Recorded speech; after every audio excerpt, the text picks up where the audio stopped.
it's one of those things where when eBay decides, okay, we've figured out the bugs and now we're going to actually market this and push it. Whatnot, in my opinion, better hope that they've done their IPO by then and all the executives have cashed out.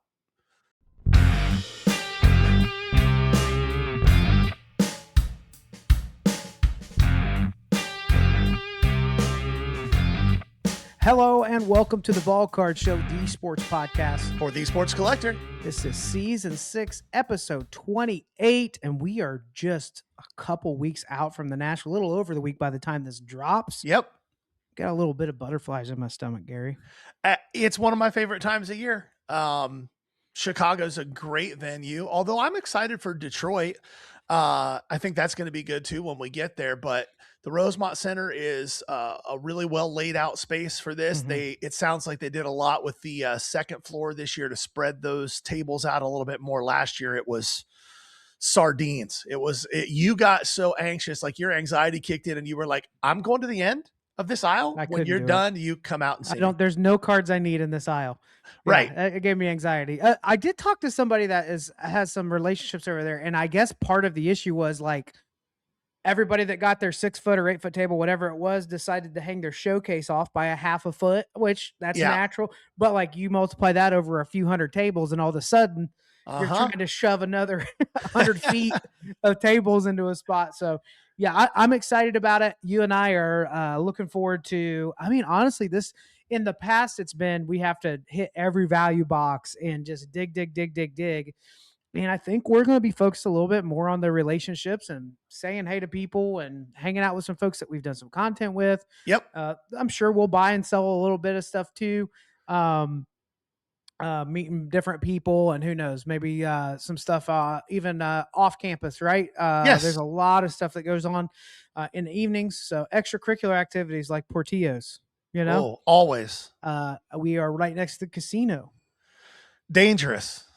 So that's a little scary, but no, I'm looking forward to it. Ready to get there. We do have another show this weekend in Cincinnati, the Eastgate show at the Eastgate Mall. It's one that we talk about all the time.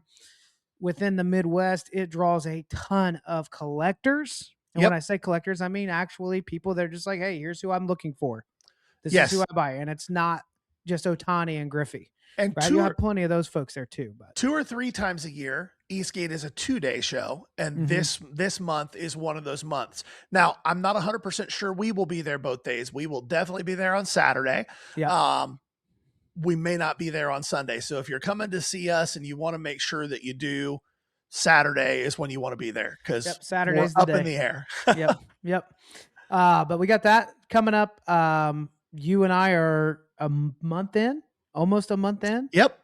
To the merged inventory. So far, we're not homeless. So that's good. It's actually been everything, at least for me, I think you feel the same way. It's done everything that we hoped that it would do. It's allowed each of us to lean into the things that we excel at within the business. And we're lucky enough that a lot of those things don't have a ton of overlap.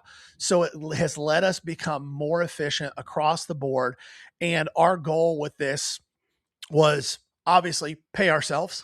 Right. But then even beyond that, like we set our salaries, we have paid ourselves, and every week our overall position, we look at everything as one chunk between inventory, cash on hand, and everything else. We've been able to grow that every single week. Yeah. And still pay ourselves. After we pay ourselves, we're still growing it every single week, which is everything we could ask for. Yep. Exciting, terrifying, all the things. A part of that was us integrating live selling and even with eBay. So now we have eBay, Whatnot, card shows, private deals. So we're scaling out the ways that we're working. It adds more hours to the week. We're going to talk about that in just a minute. One of the things that Gary and I wanted to lean into was just with fresh eyes as people selling on eBay Live, brand new to it, just a few shows in. Yep. What are we seeing? What are some differences? What are some of the things that maybe worth noting, if you're somebody that kind of hops around on platforms, figuring out what the differences are, should I apply? Should I try this? So we're going to talk through just fresh eyes, what we're seeing on that, differences between eBay and whatnot, inventory that may perform better on one than the other. But before we do that, this is kind of becoming like a regular segment for us that people tend to look forward to a little bit. Let's do a little show and tell, Gary. Let's do it. Do you want to go first? You actually have some I'll go cards first. with you today because I haven't picked them up from you yet. Here's two that I grabbed. I grabbed them today up at New Heart Cards, Delaware, Ohio. Go check them out. But both of these qualify as inserts that I'm very bullish on, just based on what I'm seeing everywhere else in the market and who it is. So I've just got two Barry Bonds inserts that I think are really pretty, really cool cards. Neither of them are even worth $50. I don't think. I think they're probably in that 25 to 40 range. But with what we've seen with a lot of the other 90s superstars, this stuff has been popping off. So first one I think is the prettiest, Pinnacle Aura museum collection. It's like the gold foil. It has that signature museum look, almost like the Dufex type of thing. These are about $25, nothing crazy, 25. I'm sure there's a random sale at 40 and one at 15. But this is the type of card and the type of insert and the museum collection that it's becoming more and more desirable. Now, the other one is just a fun one that a Barry Bonds collector, Giants fan may be interested in. Fleer 97, Night and Day, electrical motion thing. Let's see the clouds in the background moving around on us. 97 Fleer, just a fun little Bonds insert. Those are starting to get more love at the shows.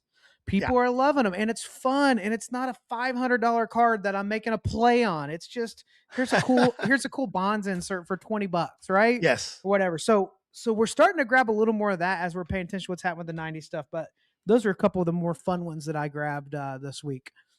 Yeah. So I've got two separate piles here. One of them is stuff we've bought since Xenia this last weekend, but two of these are cards we picked up at Xenia. One of these was a card that a listener brought to us, and I was really excited about. 2011 Prestige quad game use patches. Oh, that's Eli Manning, Tom Brady, Andrew Rogers, and Carson Palmer, and it's numbered to 50. Did you say Andrew Rogers? Aaron Rodgers. Did I say Andrew Rogers? Yeah, it's entirely possible that I did. Aaron Rodgers, Eli Manning, Carson Palmer, and the GOAT, Tom Brady. Carson's got a sweet patch there, doesn't he? Oh yeah, the Carson's a really nice patch. Tom Brady, numbered to 50. Nice. And then a guy that we've talked about a little bit, and I think that offense is going to be so much better this year. And he's not a guy right now that's getting a ton of attention coming in, but a Drake May optic, first off the line Blue Stars PSA 10, just some bread and butter graded stuff. Yeah. Now, some stuff that I picked up this week. These were all picked up locally over at shop in Westerville, Triple Play. It's been around forever. Check this out. Player worn to 10, Barry Sanders 3-color, Frank Gore 2-color, Adrian Peterson 3-color, flawless. Just nasty card. No bad patches in that one. No bad patches at all. This one's really cool too. To 25, triple rookie auto. It's a pop 2 with none higher. The optic triple Devonta Smith, Jamar Chase, and Jalen Waddle autos to 25 out of optic. And I think my favorite thing, 2016 Strata auto. It's the shadow box. She's thick. But shadow box Ken Griffey Jr. on card to 25. Just a really, really cool piece. And the Griffey market feels like what the Jordan and Kobe market has done for the last 6 months. Every week it's up 10% more. 10% more. Crazy. 10%. I mean, shoot, we were just every week when we build our live selling shows, I try to build it out based on price band. And there were 2 or 3 Jordan inserts that we've picked up over the last month that have just gone wacky.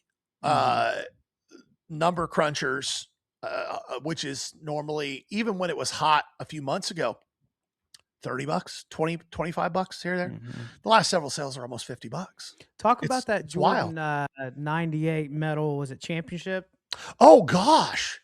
Insane. We bought a whole stack of them. Yep. I saw SGC 8s and PSA 8s start hitting about $200 a couple. It hit like once or twice. This was at Midwest right Monster. Before Midwest Monster. Yep.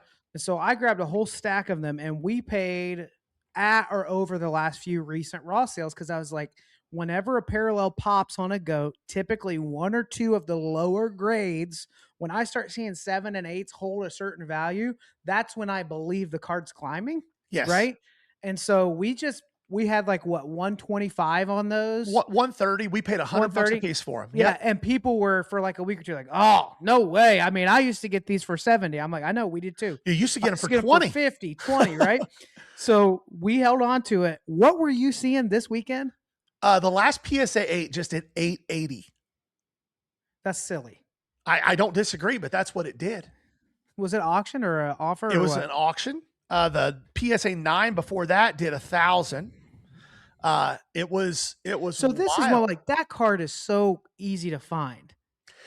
I think it is. People are looking at it like a poor man's PMG. It's got like that background that's not the standard background. In a higher grade, they are very condition sensitive. Oh yeah, it's tough to find a So raw one that's worth yeah, sending. 8s, 9s, and then 10s are going to be so unbelievably rare. But even an 8 in that card is a strong grade because both front and back, they just tended to Yeah. chip a lot. I would guess most of those cards raw that are still out there now are in like a 4 to 6 range Yeah. on grades. But even like the electrified Jordan, that green one, Yep. that is not rare. It's Mm-mm. not rare. They're doing 80 to $90 now. 3 weeks ago at Card Fest, we had 2 of them and we had them tagged at the top of the market. We had them at $45 a piece. Yep. And we sold them both. And now they're double that. Yeah. 3 weeks later. It's just like, Yeah. what in So the for world? those of you complaining about us saying you should price your cards, this is when it's a good thing. Yeah. So take a look at your Jordan, take a look at your GOAT stuff, take a look at your Griffey, Brady, anybody that you would put in that category that you have in your inventory, probably worth a weekly check. We're not saying that all 500 cards in your showcase need to be priced again, but we are saying if you're worried about leaving money on the table, then put in the work, put in the effort Yep. so that the buyer's ready for that. We did have some pushback on that. Again, I understand if somebody literally has, because people will be like, I have 1,000 cards that there's some vendors with 1,000 showcase cards out there. There's a lot that don't put 1,000 cards out. It's not, I mean, that's a number that sounds nice. And I guess if we're talking about value box stuff, but most vendors are going to put up to a few hundred cards out at a show and then have more on back order or in backlog of another case or whatever. Nationals different, huge 4-day show like that. That's a whole different scenario, but by and large, like, take a peek at those if you're worried about leaving money on the table. Those are definitely worth your time to reprice. And more importantly, let's be really frank and direct about this. Just be Gary. Don't be these cards. Come on, Gary. Give me a dry joke every now. Sorry, that's fair. That was a decent dad joke. Those types of cards that we're talking about right now. Okay. If you have it tagged at $60 and it went up to 85, is it really worth your while to fuss and worry about that? Do you really think that it's going to actually stay at 80 or 85? Because I'm guessing you probably paid 5 or 10 for it when you bought it in a big lot. And if somebody's willing to pay your full sticker for it, does it really matter? I disagree with you, Gary. I think most of these guys pushing back are spending way too much on what they buy to have it. I think that's the pressure they feel is I'm paying so strong because I believe I have to compete with the rest of the room. And because of that, boy, it would be nice to get 15% on a card. Boy, it would be nice to get 20% rather than doing the more challenging thing on the front end of being disciplined to say, here's the business model that makes sense. And again, there are people out there with way more cash than Gary and I that can play a 5% game all day long and take it. And they're like, 5%? I moved 200K this week. I'll do that every week. Yeah. I'll do that every week, right? Yep. So, yes, we understand that. By and large, that is not the case for most vendors doing this full time. Right. By and large, that's not the case. Yep. So, but yeah, I think you're right though. The GOAT stuff, the Jordan stuff is getting silly. Now, have we even adjusted the price on that? Or do we have any of those left? No, we sold them both. We sold them both there. And we sold them at the top of the market. Those, or like, are you talking about the championship one? We have one left. We have one left. Okay. Yep. We Yeah. have one left. And it was funny because at Xenia, I had 2 or 3 people like looking at it and they were like, I don't think it's any better than an 8. Would you take 100? Sir, the last 8 just did 880. I did hear you say you What are might we want to take a talking look at what the about? last 8 did. Yeah, and the guy walked away and he almost came back and just paid our sticker for it, but he was embarrassed and he Yeah. didn't turn around and come back. Well, you do have a gift for making people feel silly if they go too far. Well, that's fair. I You love that you as your stepped business in partner. you stepped in on one this week that almost went sideways. Oh, remind I me. was about done. The kid that was looking at that Matthew Golden Rookie Kings, Uh-huh. you felt it coming and Oh yeah, you kind of stepped in. he was like, I think it's worth this. And Gary just pulled up his phone and like 7 of the last 10 comps were way over that number. And the kid was like, yeah, but I really want to be under that. And he's like, well, I don't think it's going to work. And then the kid kept going. And I was like, oh boy. He goes, "Well, I think I'd have to value it here." And I went, "That's cool. I don't have to. Yeah. You His can head value it started spinning. wherever you want to value it at. He Doesn't said, mean I that's have okay. I don't have to. He went, to." it's like, It was funny. there were a few Anyhow, moments like that. By the way, Xenia, the most humid show we've had yet, oh, not the hottest show, but the humidity was insane. it was like soup. Yeah.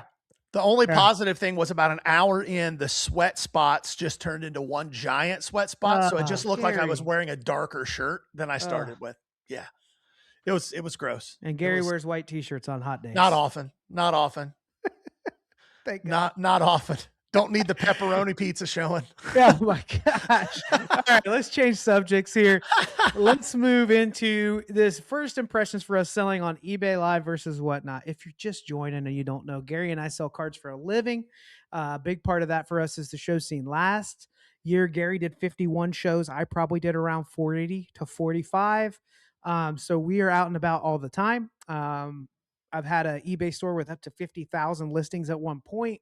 Gary has a 90s 2000 store, and we sell live. So what we've learned is like, as you're growing your business, if you don't have a huge bankroll on the front end, you get to do all the things. You hustle. Yeah, you're hustling. So a big part of that for us is live selling. It's been a weekly part of our business models individually and together for over a year now. We started on Whatnot. We've been doing that for since what?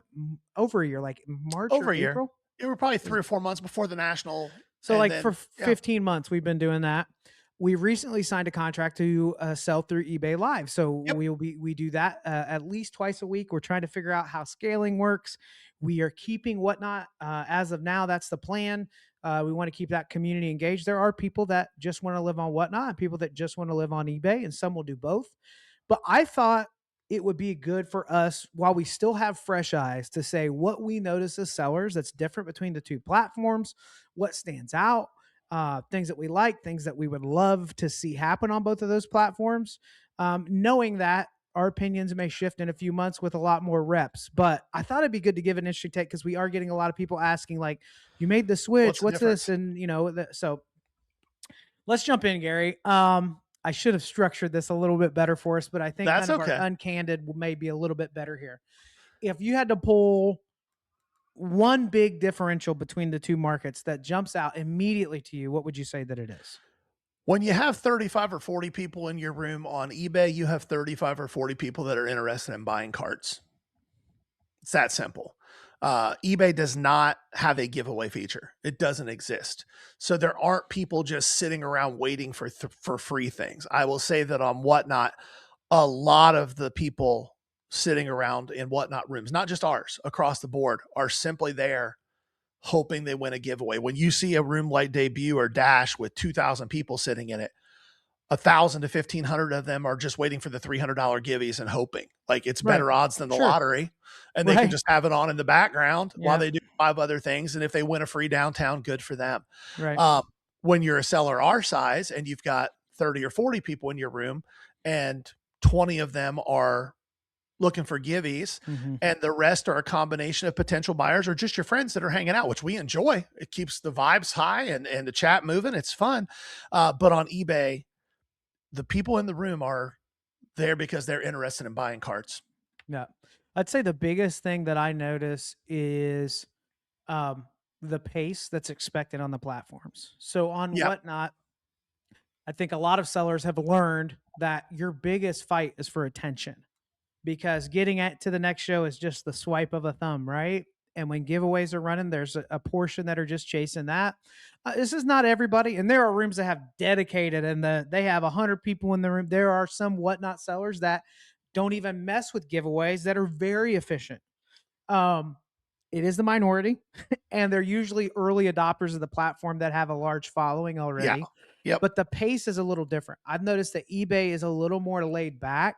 The auctions tend to take a little bit longer. The community's a little more engaged in what's happening in front of them, and not just, do you have this? Will you run that? Do you have this? Will you run that? Which there is some of that on eBay as well. But I feel like it's a little bit more laid back on eBay than it is on Whatnot. Yeah. Whatnot, I feel this pressure to churn, next card, next card, next card. eBay's a little more like, hey, here's Cade Horton. I sure hope his arm is back next year. What do you guys think of Cade? Right. And just working your way through the auction. So I think pace is a big one. I notice that there's a little more permission to take your time on eBay. Yep. And I also think that there are, and I think it's just a function of the platform being as old as it is. There are a lot more educated buyers on Mhm. eBay. It's not that things don't occasionally go for over the last comp or two. But if it's ultra modern and it's liquid and there's plenty available of it, the chances of that happening aren't real high. Now, the positive of that is if you're running a lot of the more unique, interesting stuff that people don't get to see very often, you have a lot of collectors that are actually looking for that kind of Mhm. stuff. And they know, hey, I might not see this card again for 3 years. Right. I want it. I'm going to pay for it. Yeah. Well, let's talk a little bit about the existing uh ecosystem on eBay. So you obviously, this live is a new platform for eBay, Yep. and they're trying to make this platform fit inside of a system that interface wise is a little antiquated. To anybody that's Yep. sold on eBay, it can do everything you want, but it reminds me of like CRM softwares from 10, 15 years ago a lot Yeah. of times. Super customizable, but not intuitive. Definitely nothing vibe coded here, right? So you're going to have to navigate your way in that and through that. Um, so the UI can be a little bit challenging at times for sure. Sure. Now, one thing I think that helps on the eBay side of things, if you're selling on there, is the existing eBay buyers. I'm not talking about people that heard, oh, the Ballcard show's on eBay Live, I'm always on Whatnot, I'll just go to eBay. I'm talking about people that have already been on eBay that say, oh, there's a live feature, I'm going to check it out. Yeah. Card collectors that have been purchasing cards on eBay, this is going to blow some people's minds. They have been setting the comps without a concern in the world this whole time. Yeah. They have not been bothered by that. Where do you think those They have numbers not come been, from? they may be like, is this a good deal or not on what they're buying? But they know that that auction or that best offer that they put in over the last 10 years has made a comp every time. Yes. So for them, they are deciding, do I want this card or do I not want this card? Yeah. I think Whatnot has a lot more people that are like, look up the card during the auction. Hurry, hurry, hurry. I've only got 10 seconds. Can I get it under comp? How far under comp? How far under comp? How far under comp? Nothing wrong with that. We source on Whatnot. We have friends that are very successful. They're very patient. They look for the right rooms and sourcing and all that. But I do think you have more end users that have already been on that place that are going to stumble into this live feature and be Yes. like, oh, cool. Now, Absolutely. to be clear, purchasing a card on eBay Live, unless it is like listed out with details of the card and images, is not going to create a comp Correct. because it's going to say slab or card shown on screen number 24, and you're just watching live. You get a video receipt of what the auction was. You get the condition of the card on camera, all that stuff. But I do think that's a mental hurdle for people. People typically shopping on Whatnot love that they're not setting a comp. They can hopefully get a deal, right? Yeah. Shoppers that have already been on eBay for a while, I don't think that mental hurdle is there. Do you agree with that? I agree, and I think that again, it goes to the point of we're dealing on eBay Live. You're dealing with more collectors than you are people trying to source things. Mm-hmm. Like now, will it always stay that way? Probably not. The reality is as much as Whatnot has carved out a niche in the space, they really have. eBay is still the 10-ton gorilla in the Oh, room. not even And close. and Yeah. the moment that eBay decides that they're done competing with Whatnot and they just are going to take over the space and they dedicate, because this is still in beta. Yeah. Like Yeah. on a Yeah. busy Great point.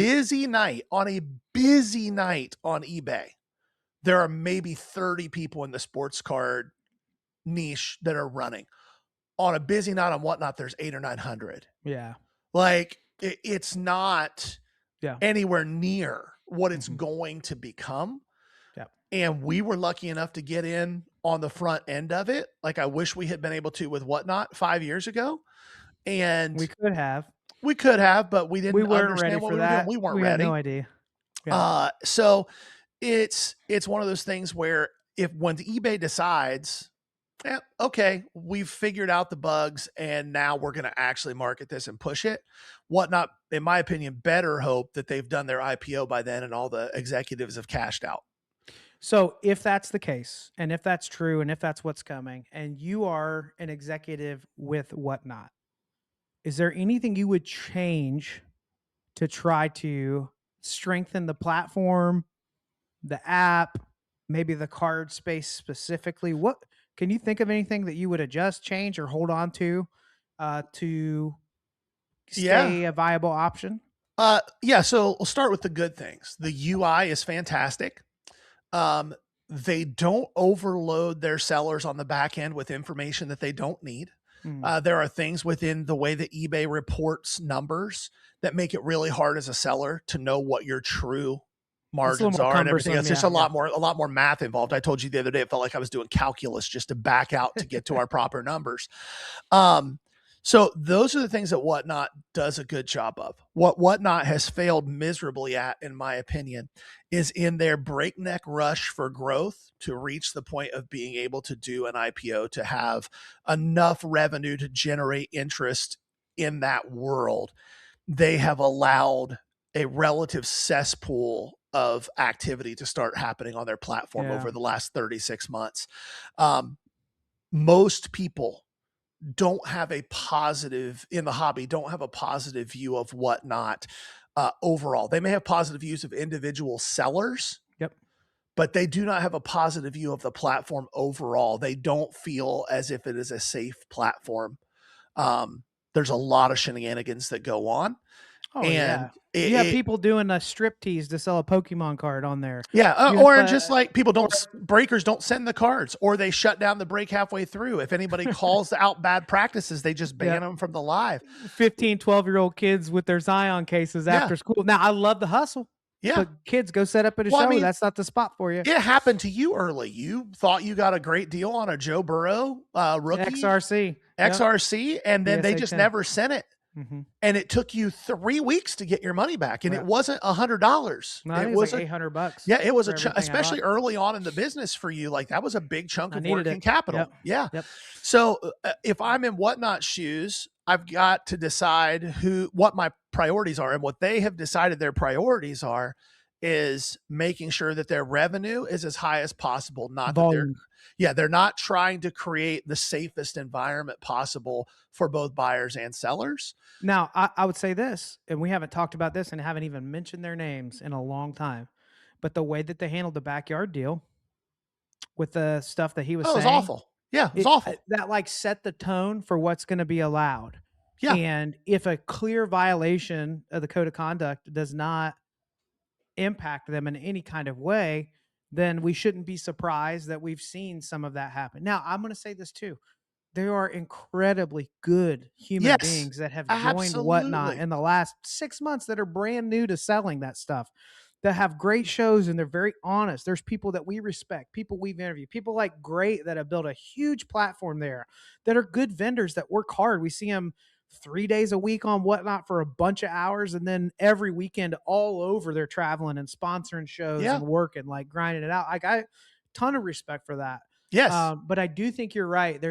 Nobody's like safeguarding, what are the non-negotiables, right? And Yes. I do think that eBay is thinking about that. Oh, Um, hardcore. Yeah, I now, think that now they're on the trying to eBay build it. side, it goes to the other end, right? They safeguard the buyer, sometimes to Yes. the detriment of the seller. Yep. That's a reputation. But it does seem like by allowing for video receipts, I don't think a lot of people realize like a claim is very different on live if you had a high volume, low end store like I did, right? You would get a claim, you would refund it. You learned it's better to just give them their money because the odds of this turning into something else on eBay, even if they're scamming me, just take the $5 card. I don't care. Then Yes. block them. Well, now with live, you have video receipts. So if I show you a card and I say, hey, I think this is an EX condition, it's a 71 bench. Let's look at these edges, a little soft here, but overall centering surface pretty good, but probably EX condition. And then somebody goes like, hey, this doesn't look good. Well, now there's a whole video receipt of me showing you exactly what's going on with the card. Which And they made a big deal about yeah, during onboarding. yep, that they're going to keep an eye on that and try to be so. Um, so those are some of the differences. Wow, this turned out to be a lot longer than I was expecting. But I think the pace is one thing that we're noticing right off the rip. The unique cards are getting a little more attention. And here's what's not working as well for us on eBay as it did on Whatnot.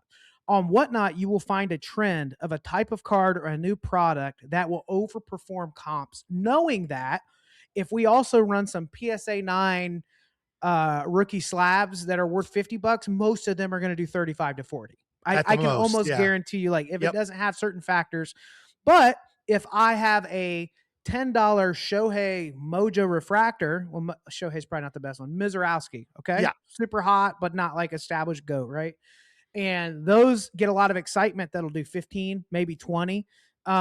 One out of every two or three on Whatnot. That has not been the case on eBay yet. No, we've run some eBay Chase buyers Burns been rookie like, stuff, and it's like yeah, $3. It they're doesn't like, matter. yeah, Nah. I'm a little lower than the comps on that. But if there's something interesting, unique, or a little more value, we ran a wild card Picasso Messi, and it performed pretty well. Yeah. It performed really well. In multiple hundreds on that one. So It was still under the last couple of comps, but it was in is a line with wild card it was in line 101 with the during the cup, pre-World Cup right? comps. Yeah. Yeah. I was very happy that we got it out. I Yeah. can tell you that wouldn't have happened on Whatnot. No. Maybe half of that. We ran a messy 1 of 1 on Whatnot on Sunday, and it did like $11. Yeah. Yeah. So Not the same card, but not yeah, the same card. Should have been 20, 30, $40, something like Yes. that. But we weren't expecting it. We bought that in a lot as well. So that's the thing I'm going to be paying attention to. I won't be surprised if we start to figure out really quickly which things are a better one to funnel to Whatnot, which things are better to funnel to eBay. Now, here's the conundrum for Gary and I. If we're seeing what excels on each platform, will it make sense for us to focus on volume once a week on Whatnot with lighter cards that people like on Whatnot and just run them at sudden death, 20 or 30 seconds, so people still have time to look it up, but it's just boom, boom, boom to feed the algorithm the way that they want it. And then everything else that's more focused, niched, built out is what we like to call it, a build out show. Like Gary spends a lot of time looking through the possible values, the bands of the value of each card and balancing that out over the show. We might just move more to the volume quick, keep the vibes up, have fun on Whatnot. eBay's where we're running more unique stuff and a lot of the 90s and 2000 stuff. So Yeah. any other observations now that we've worked through this for 20 minutes? No, I think I agree with you. Like we thought, we can talk about this for 5 minutes, but once we got into it, and I think that there's a lot of value there for people that are trying to figure out what makes the most sense for them. We have a lot of friends who are Whatnot sellers who have built good followings and who are considering eBay. Some of them have been approached by eBay. Some of them are just considering applying because right now it's an apply thing unless eBay approaches you. Right. And I think there's a lot of good information there, and we'll have more data as we, keep going. But it was very encouraging our first week, what we saw. Yeah. Yeah. I would agree with that. Now, two things that are important to remember. One, perhaps the biggest drawback right now, which we are being told is being looked at and worked on, but we're also hearing that has been a response for a little while now, is that there is no opportunity for pre-bid cards on the live platform of eBay. So when I think of unique, like 90s, like we made a purchase this week of some unique 90s basketball inserts, those are cards that people have probably been looking for. If there was a pre-bid option, I would feel like I have a little bit of insurance as a seller to put that card up and let people have fun with it, knowing that at least the market had a chance to respond to this unique piece. Yep. Right now, they don't have that. The trade-off is that means that for eBay Live, we don't have to photograph and spreadsheet and CSV import and Saved me build a out ton of those time. listings. So Yeah. it saves a lot of time too. But that is an important caveat. Right now on Whatnot, we pre-bid every card. Even if it's a $5 card, we'll put pre-bids on it. Yep. And on eBay it's different. So just a couple things to look at. We'll give you an update as we go. But before we go any further, we're going to go to my favorite LCS on planet Earth. New Heart Cards, Delaware, Ohio. Keith with New Heart. Wait, Keith with Shop Talk. Forgive me.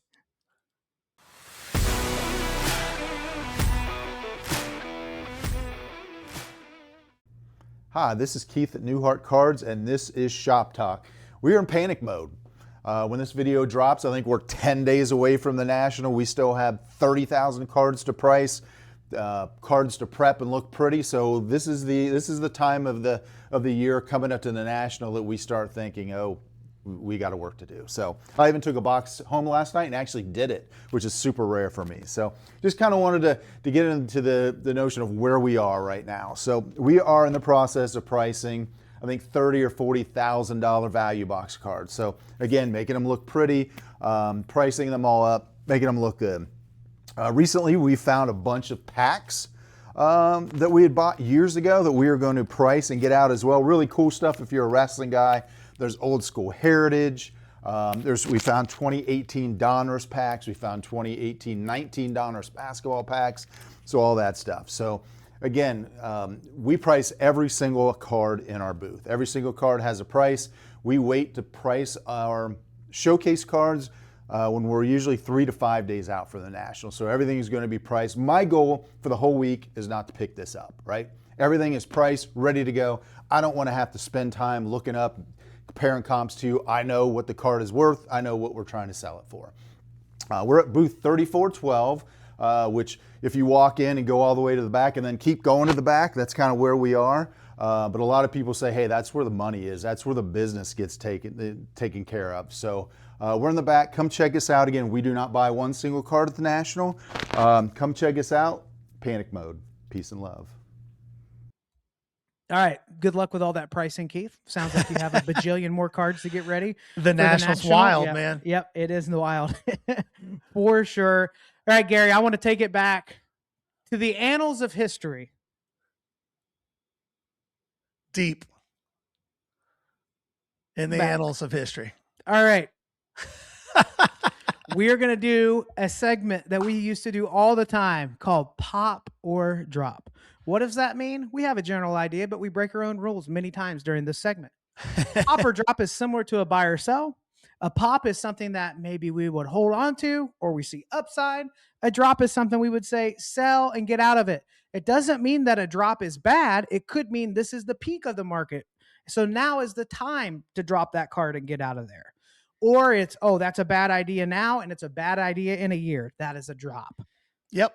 Are you ready, Gary? I'm going to rapid fire. Okay. What were you going to say? I was going to say, this list is both cards, players, situations, markets, all kinds of fun stuff here. All right. Up first, pop or drop, Gary. This NFL draft class. Drop. Sell it as fast as it comes in your hands. Why? Outside of Mendoza, there's nobody, and that Raiders team isn't good. And I think Mendoza can be good long-term, but I don't know how good he'll be this year. So when it comes to, if you have a NFL, NBA, and MLB class that's kind of soft, what tends to happen in the card market? What you see right now, money goes to the GOATs, and we set new floors for the GOATs, and they'll stay there till there's another bad class. And then when there's a good class, what do we see? Money goes into that class, and the GOATs don't go down, but they stagnate. They kind of plateau. Sell as much. Yep. Yeah. Some of the stuff that's like low grade that got really volatile, that might go down a little bit on the GOAT side of things, but on average, like your EX Plus and better to Gem Mint cards are gonna. You just set new floors. Yep. I would agree on the draft class. Mendoza is exciting, but again, it's like you have to see that excitement continue into the season. The offensive line is so bad. Now, here's where I'll push a little bit on you to see what your opinion is. So we have a unique thing in the hobby space regarding this draft class because it's almost like we have two classes at once that we're looking at going into this year. Okay. The reason for that is Fanatics having that license and printing out the 2025 stuff in between seasons, essentially. Yep. So I do think the hobby looks at, last year and this year as a rookie class for their market. Do you feel the same way about last year's class, or are you a little more bullish? No, last year's class was solid. I think that last year's class is solid, but the moment that we get, as soon as Score football lands, well, whatever Topps' flagship is going to be, because Score doesn't really matter anymore. It's traditionally the first product, but as soon as we get that first pro uni product that's licensed, the focus will then go to this class. Last year's will be, I think Dart still has room to grow. I think that some of the running back guys, I think Genty still has room to grow. I think Genty was really good when you look at his underlying metrics last year. That offensive line was just horrendous. My play, and I've said it several times out loud, so I'll quit beating a dead horse here, but I think Tyler Shugg is the guy that gets like the week 6 to week 10 love when all these other rookies underperform, and they're like, oh, Shugg's throwing the ball 900 times a game. Oh, they have a few receivers. Even without the success of the team, that could happen to his market, because the first thing people do when a rookie class underperforms is look for the other storylines. Yeah, absolutely. Well, who is moving? And I don't think it's a long hold. I don't think it's a big play, but it may be one where if his stuff kind of settles in the first couple weeks of the season, which tends to happen, all the money's like just this person from week 1 that had 300 yards and they get baked 6 weeks later. But I'll be looking out if there's some low numbered autos, some of the nice products, things that if they get love are significant, I might make a play on the Shug there. But I would have to agree that this class is a drop as well. All right. Pop or drop? Travis Hunter. Drop. I think I know why. Can I try and tell me if I'm right? Yeah. They have decided to move him to the defensive side of the ball. And regardless of how talented he is, which he's a very talented athlete, that always has an impact on the hobby market. I can't tell you how many people play that position that are so well loved, but so hated when it comes to the market value. Am I on line with what you were? 100%. Yeah. Yeah. He's a corner now, and he'll be one of the NFL's best corners. And that's awesome. So is Patrick Surtain, and nobody cares in the hobby. Yeah. Nobody cares. Let's go to defensive players that you feel like should have a little bit of love. Who would a few of those be? We can go back. I mean, if you need to go back into the annals of history, we don't have to get too deep. I mean, in the ultra modern world, I think Patrick Surtain is criminally undervalued. Yep. I think that Myles Garrett gets some love, but nowhere near what a player of his stature should. Even Aaron Donald, who I think most people agree is the best 3 technique in the history of football, doesn't get his. You can buy rookie autos for 10% of what a Jackson Dart rookie auto will cost you. Yep. It's wild to me. It's just a defensive thing. It's why I don't get me talking about Bob Sanders either. Yeah. Oh, Bob Sanders was a dog. Yeah. Like the Colts don't win a Super Bowl without Bob Sanders. Yep. And Peyton Manning is not looked at the way that he is without Bob Sanders. Yep. So, yeah, Travis Hunter as a primarily defensive player now. Hope you didn't buy $5,000 gold kabooms. Well, and I understood why people did, because you're seeing a unique talent, a unique type of role. But if you're sitting on that stuff and if you have the big stuff, boy, I don't know that I would wait until the season gets rolling to see if there's upside for a defensive player like that. Yep. Historically, it's not worked out like that. Okay, I like this next one. It's going to be a little bit interesting. Pop or drop unlicensed Panini case hits. I'm going to surprise you here. I think it's a pop. I am surprised, because my initial thought is a drop. But when you say this, you're like, hey, over the next 6 months, like you're saying, like in the near future. Yeah, 2 years from now. Well, here's what I'm seeing. It seems like the affinity for downtowns and kabooms has not transferred to ultraviolets or kanjis. The baseball, the all kings and all aces, yeah, those. But in general, the overall case hit market still seems to be giving a lot of love to Panini. For example, the new dual downtown baseball stuff. Want to take a stab at what the Griffey Ichiro is doing raw right now? No. Yeah, it's $1,200-$1,300. Mm-hmm. I think that there's still an affinity there. Whether it is an affinity that is being propped up or not, I can't speak to. But what I can tell you is that that market isn't slowing down regardless of licensing status from what I'm seeing right now. I think it's a drop, but it's with a caveat. And I think that it's a drop within the next 12 months. I do think brand new products drop. I just saw was Donruss basketball recent drop. So I think Epic Keiths, they had an Edgecombe downtown, rookie downtown. I see why there's excitement there, but I think it's more about the fact that people have not yet figured out which Fanatics, Tops, inserts are their downtown.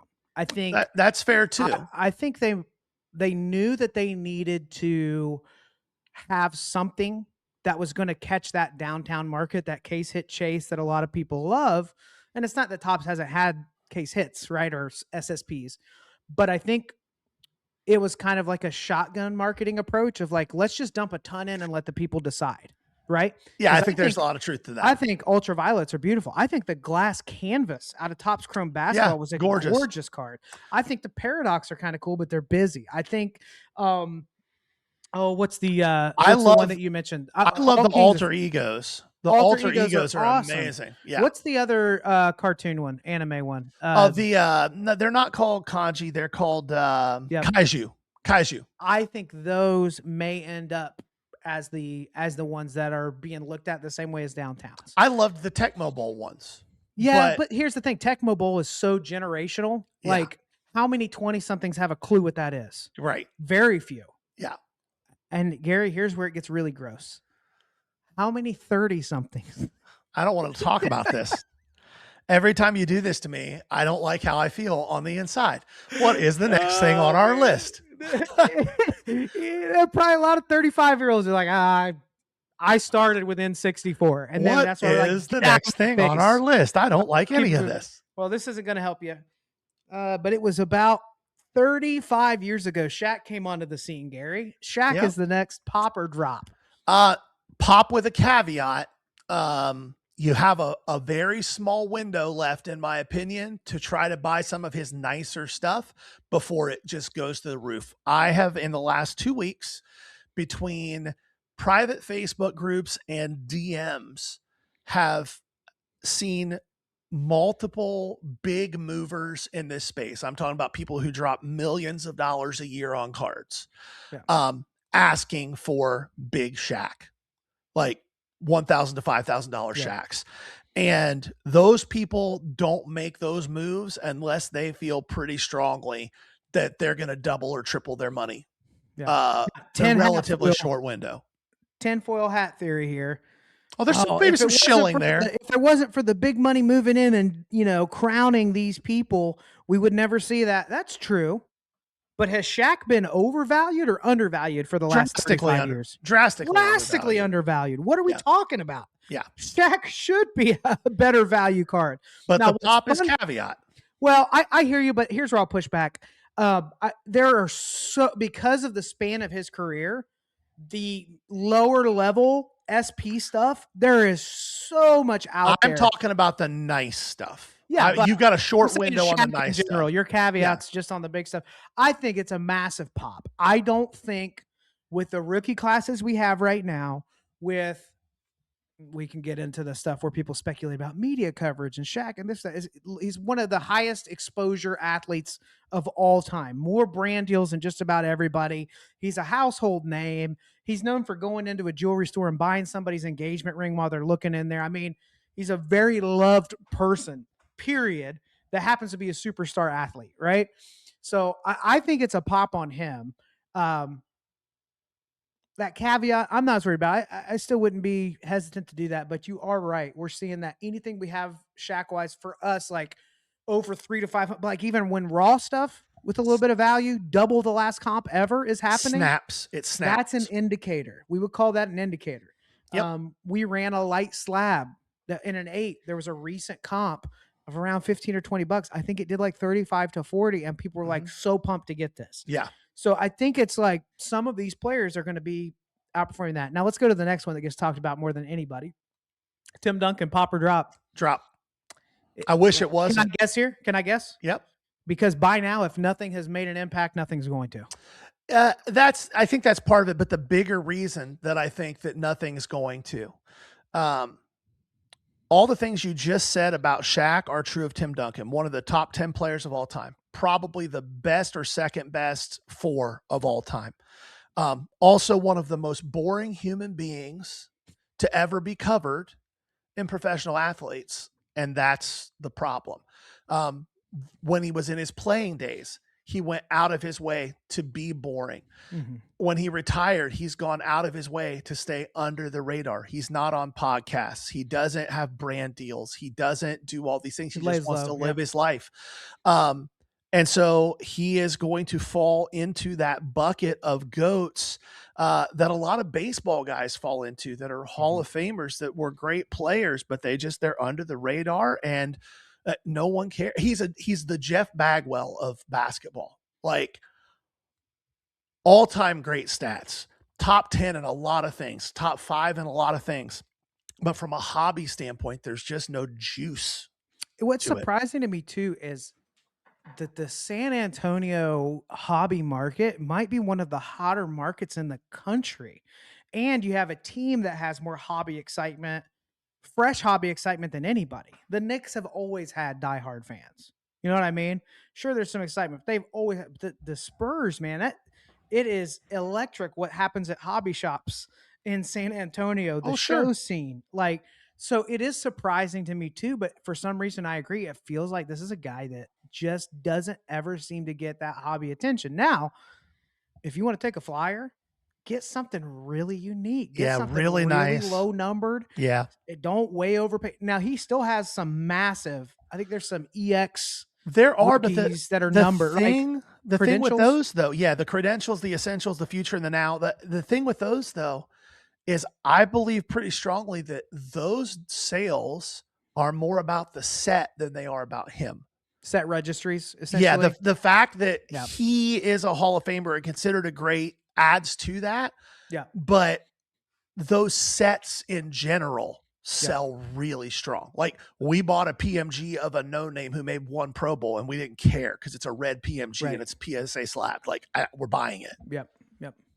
Okay, keep it moving. Iverson, pop or drop? That's a pop for the exact opposite reason. For the same reason, Iverson had culture panache. Iverson is still in the public eye. He still goes on podcasts and says controversial things sometimes.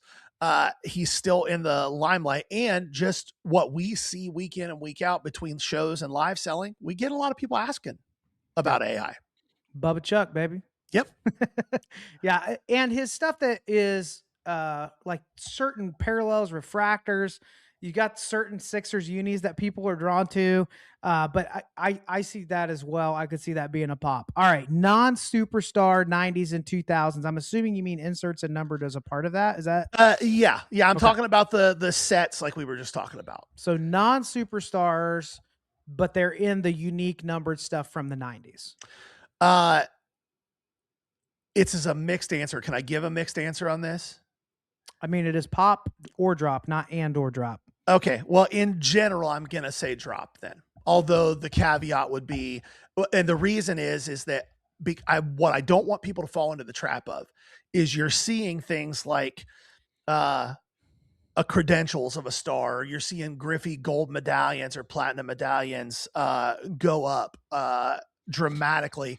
And your thought process is, well, if the Griffies are going up, then these $5 cards should be $20 cards soon. That's not happening. And here's the mistake people make when they do that. There's a justification for it. Yeah. It hasn't happened yet. But this guy was in the All-Star game 5 times, the same time as Griffey. And Griffey's just, listen, the moment you do that, it's wishful thinking, not reality. That's wishful thinking. It's not even speculating. It's like, I know it's not worth that. Yeah. But it should be. Yeah. That's not what to buy. I love that era of stuff. And I will buy those things, and they sell really well. However, you're not going to buy them at today's prices, and in 6 months now they're worth 4 times that, just because of the set that they're in, if it's not a name that matters. I would argue there are a couple sets where it's a little different, but it's not many. The PMGs would be one of those. Yeah, but again, I'll use the card we bought as a perfect example. We bought that. It's a Lamar Lathan. He made 1 Pro Bowl, and we bought it and we looked at similar players, and Wayne Corbett, who never made a Pro Bowl, his PMG in a 6 did like $600. And we bought the Lamar Lathan, and I think we'll sell it. We will get our money for it. We'll be fine. But if we had bought that and said, well, it should be $1,000 instead of the $300 tag we have on it, we'd be in trouble. We're never getting that for it. Right. If you're looking at that era of stuff, here's a great name for that. Hall of Very Good. Dustin Pedroia, hell of a baseball player. Not a Hall of Famer. Has a decent market. But if you're buying Dustin Pedroia gold medallions from whatever the same year a Griffey is going crazy on, and you know that 3 months ago, Dustin Pedroia gold medallions were $5 and Griffey's were $30, and now Griffey's are $125. Dustin Pedroia's are not now $20. Right. That's not how that works. Yeah. Yep. That's why it's a drop it's for me. It's not an entire index that lifts the whole set. Yeah. It's still a $5 card. If you can buy it for $2 and sell it for $5, good for you. Right. But don't buy it for $5 thinking it's going up. That's why it's a drop for me. All right. This next one's interesting to me because I have no idea where you're going with it. This is one you sent me. Pop or drop, small local shows. You're going to get in a fight with some people here, Gary. You better be careful. Pop or drop. For where we are at in our business right now, it's primarily a drop. However, if you're just getting started in this business, it's the biggest pop you could ever have. So 2 answers in a row where you don't want to just do pop or drop. It's 2 answers in a row that matter what the difference is. Then you're breaking the rules here, bud. You said at the beginning, we break the rules all the time in here. Yep. This is the second rule break, everyone. Yep. So it's the second infraction, and I'm okay with that. Where we are at in our business, we simply cannot afford to set up at a 50 table local show as the primary show that we're doing that week. We can't. We simply cannot. Would you disagree? I wouldn't disagree, but I don't know what that has to do with pop or drop. But well, for us, that means that small scene is a drop. And it doesn't matter whether we love the promoter. We have plenty of those shows where we know the promoters well. They're our friends. They just don't make sense for us. However, we also steer the people who come to us and say, hey, I'm thinking about doing this. Where should I set up? Hey, you should do this. You should do this. You should do this. You should not. If you're just now getting into this as a vendor, you should not go spend $1,000 on table at Columbus Card Fest. Shouldn't do it. It's not the right move for you. For us, it's where we got to be. Right.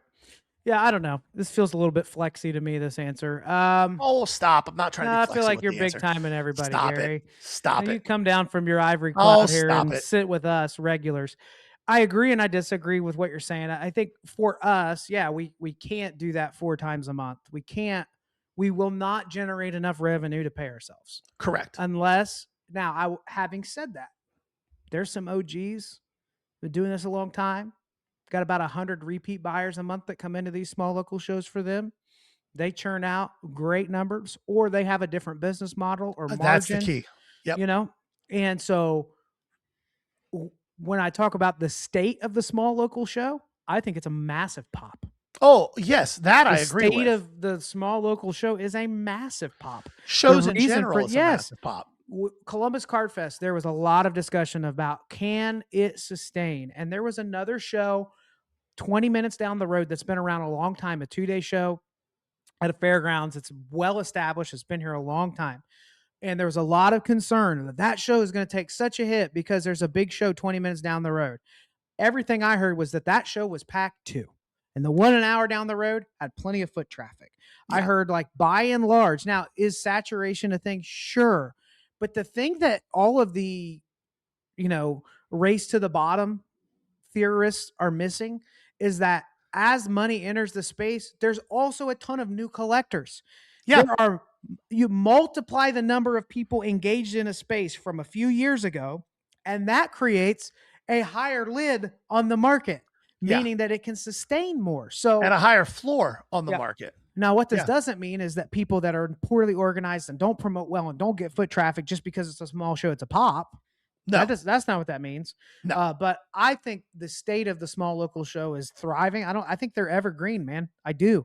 Oh, I agree with that. I think we were looking at that pop or drop from two completely different angles. Yeah. If looking at it from your angle, I'm 100% with you. Shows in general, if the promoter has any idea what they're doing and is willing to work hard, it's great for everybody. Yep.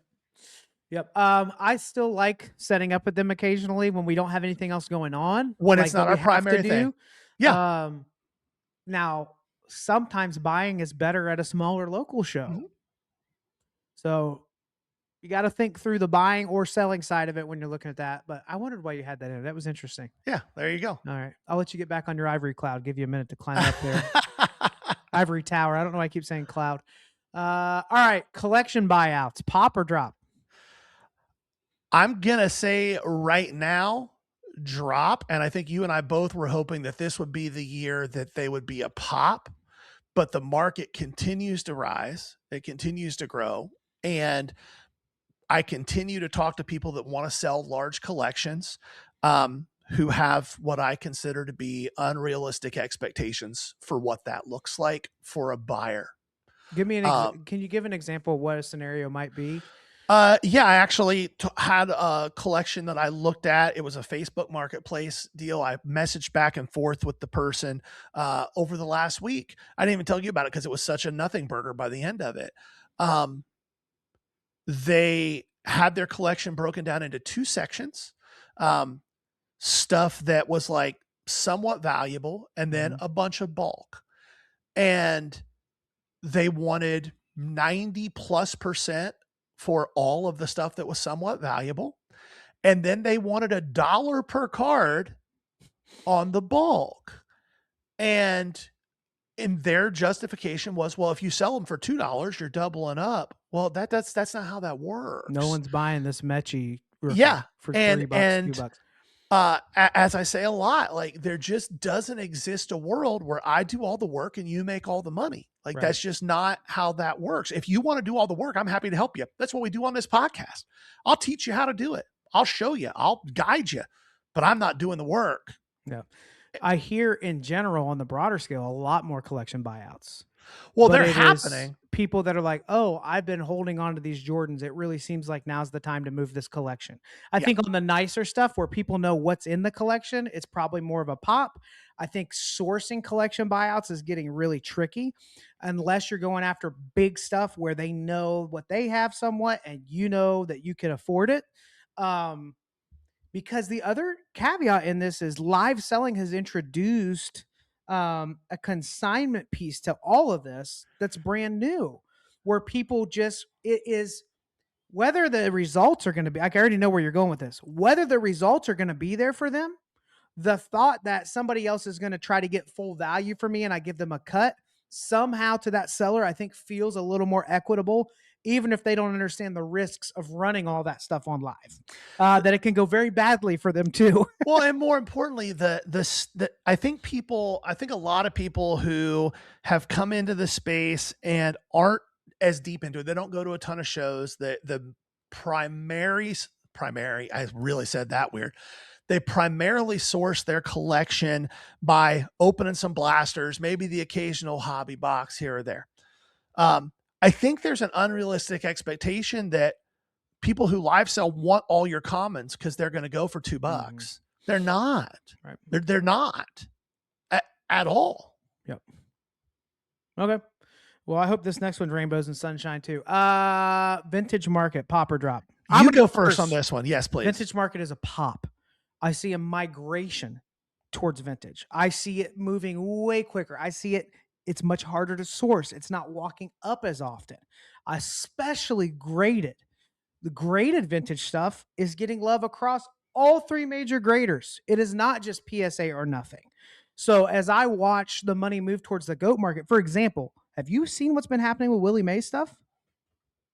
Like in the last few weeks, skyrocketing. Some of the vintage guys, as people look at the GOAT market, are saying, wait a minute, this is way out of whack. There's huge upside here. So I believe that it is a massive pop. And I think it's a pop for this year. And I think it's a pop for the next 5 years. And I'm going to go the other direction on Okay. it just because of what I see for us.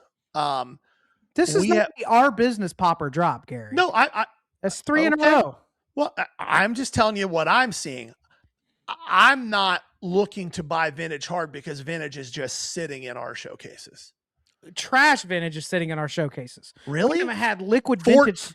48 Leaf Hall of Famers in a high grade sitting in our showcase for months. You've had one body. PSA, Yeah, that PSA one. 5, PSA 5 Clemente that we have priced correctly 3 weeks sitting in our Don't know. showcase. It has been out. It's been out for one show since we bought it, Gary. 2 shows. Columbus Card Fest. Yep. And Then what? Columbus Card Fest. It was the second day, halfway through the day. It wasn't even out for a whole show. Okay.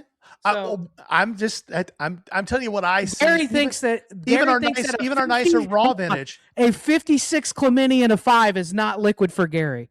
I'm Please saying roast him in the chat on this one. Roast away. What I'm telling you is even our nice raw vintage isn't moving in our showcases. Yep. And maybe that's just us. I'll Maybe tell that's you just why, us. because you're not putting them in the showcases. They've been in our cases for the last 2 shows. Because Primarily. they sat for 3 months before that. Well, not with me. Okay. Maybe yours did. Okay. But we joined this stuff together. I don't think you could be more wrong. And fair enough. Gary doesn't have to leave with his tail between his legs. I hope this is one of them. The vintage market is far from a drop right now. Okay. I think that's the only one where I'd be like, what are you talking about? Okay. But fair enough. We have not had, when it comes to buying, how much Mantle has walked up? 1 card in the last month. How much like the names that we usually see, that's where there's one of 2 things happening. Either people don't want to deal with us in vintage. I don't think that's the case. Or it's getting a little, people are hanging on a little more. The other thing affecting this dramatically is the fact that a lot of the vintage lane, not everybody, but a lot of the vintage lane of regular vintage people were just sending off to SGC on a regular basis because it was affecting it. Sure, PSA 5, SGC 5, a little bit, but it wasn't that much of a disparity like we're seeing somewhat now. But now you add the delays in, and these guys aren't getting on a monthly basis these cards back. They're holding on a little longer. They don't want to give up the extra 5 or 10% because they had to wait 3 months on the card, not 1 month, right? So I think those things are affecting it. But man, I can't picture it not moving. But by the way, we do have some raw vintage. If you don't see it out, ask Gary to take a look in the Zion. We'll hand you a whole stack of stuff to look at. Absolutely. We got a lot of the good names. Hank, Mick, Pete Rose, all of them. All right. All right. Pop or drop. Ohtani autographs. Pop. Otani's going to be a pop until something happens to make it not. Every single year, people are like, this has to be the year that the market doesn't go up. And then next year they go, God, I wish I'd have bought Ohtani last year. Yeah. Like it just is what it is. He has such a market all the way around the world. I agree that it's a pop. What are the Ohtani cards if you were forced to say drop? Are there Ohtani cards right now that you are saying? It's a drop? I mean, if I was forced to say drop, I would say the non-rookie, non-numbered parallel stuff. And even right now, I would say maybe the paper rookies, just because the play on those is to grade them. Yep. And at $80 a crack, I don't know how much sense it makes. Unless it gems. And the comps on the paper stuff did settle a little bit. Yeah. Like a month and a half, 2 although months some ago. of it's starting to pick up again a little bit, I noticed. And I think that's because PSA's hinting that value may open back up again in the next 2 or 3 months. So people are stacking those and waiting. And the reason for that is Ohtani paper in a 9 is a multiplier. It's one of those cards that about a maybe 50% other cards from that set where that doesn't happen, but for Ohtani it does. So that's at what $80 it doesn't matter though. Right. At $80 it doesn't work. At 30, sure. Yeah. 80, no. Yep. So that's an interesting one. I would agree. All right. Jordan Star rookies, pop or drop. They are getting love like they have not before. This is the second spike in them. I'm gonna say pop because they still were drastically less printed of those than the 86 Fleer. I agree. It's a pop because of the scarcity. Because of the scarcity of the card. Doesn't make it iconic like the Fleer. In the same way that you'll never convince me that the Griffey rookie out of Upper Deck is a scarce, unique. It is an iconic card. So iconic that the value carries there. But I would agree. The Star rookies on scarcity will continue to be a pop for a while. TCG market, pop or drop? As much as I hate to say it, Pop, there are so many people that we respect, that we even look to as mentors in this space, that have told us we are missing the boat, by not at least having one showcase of stuff, to the point where we've talked about maybe we need to, which is I don't like. Yeah. But this is how we pay the bills. And if that's an avenue for us, then we would be foolish not to explore it. I'm pretty Much foolish sometimes. I know, but much like the doom and gloom scenarios that people talk about in our sports space all the time, and we push back against that all the time. You hear the same stuff in the TCG side of things, and it ain't slowing down. Here's where I think, and I keep saying this, but I hope people making decisions in the sports card space are paying attention. They have created an ecosystem that also, yes, the flip, yes, the collectibles, yes, the liquidity, but it also encompasses engaging in the game. It has trade nights, tournaments. Local shops are adding square footage just for this. You have guys like Jeff Wilson, Cards HQ, which is about to be one of the next big franchise all over the country, right? They announced Detroit, and there's a lot more because there's big money moving in with this. He said he wouldn't even put the name of sports, or he definitely would never pick Ballcard for part of the name of a business, just because TCG is such a big piece of this. And as we do fewer trade nights, as we discourage people from transacting with other friends if they're not vendors, as we take back the square footage and make it just about the tightest space that can fit the most vertical showcases in it, we are missing the opportunity to develop collectors long term. And I think that's what TCG understands, is if 10 people are in a room playing a game, building relationships, and those relationships are fostered out of the game, that is financially beneficial to the market. And I think in sports cards, it's moving to more of like a drive-through kiosk, or like a airport shop, like the Hudson News. Everything you need real quick. Boom, boom, boom. Get in, get out, rip your box, right? We're seeing TCG take a different approach, and intentionally a different strategy. And I do think they're emphasizing building relationships. And the manufacturers there are making a concerted effort to protect their consumers. Yeah. Yep. I see that too.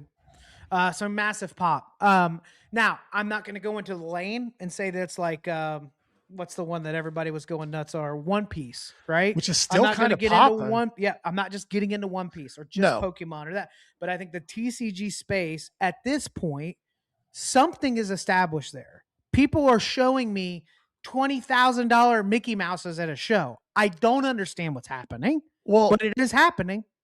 Columbus Card Fest is a really good example here. They had about a little less than half of the room was TCG, and the other half was sports. By the end of the second day, the show ended at 4:00, right? Mm-hmm. By the end of the second day, by about 2:00, the sports side was not quite a ghost town, dying down, yeah, but it was close. They had to force consumers out of the TCG side at 4:00. They were like, people, you got to go. You don't got to go home. Down. You can't stay here. Right. It was still hopping over there. Yep. I'd agree. Well, that was the most lengthy popper drop we've had in a minute, Gary.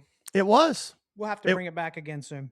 Yeah, you were like, I'm afraid this might be a 30-minute episode. An hour and 10 minutes later, here we are. Well, all the edits of me cussing you out. This will be an hour and 5 by the time we're done with this, right? Okay, fair enough. You're still wrong about vintage, and I'm right about everything else too. Was there anything else that we need to cover?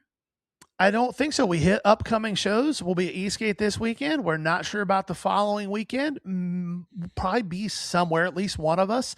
And then it's national time. So if you're going to be at the national, hit us up. If you're not already a member of our Discord, come and hang out. Nobody's trying to sell you anything.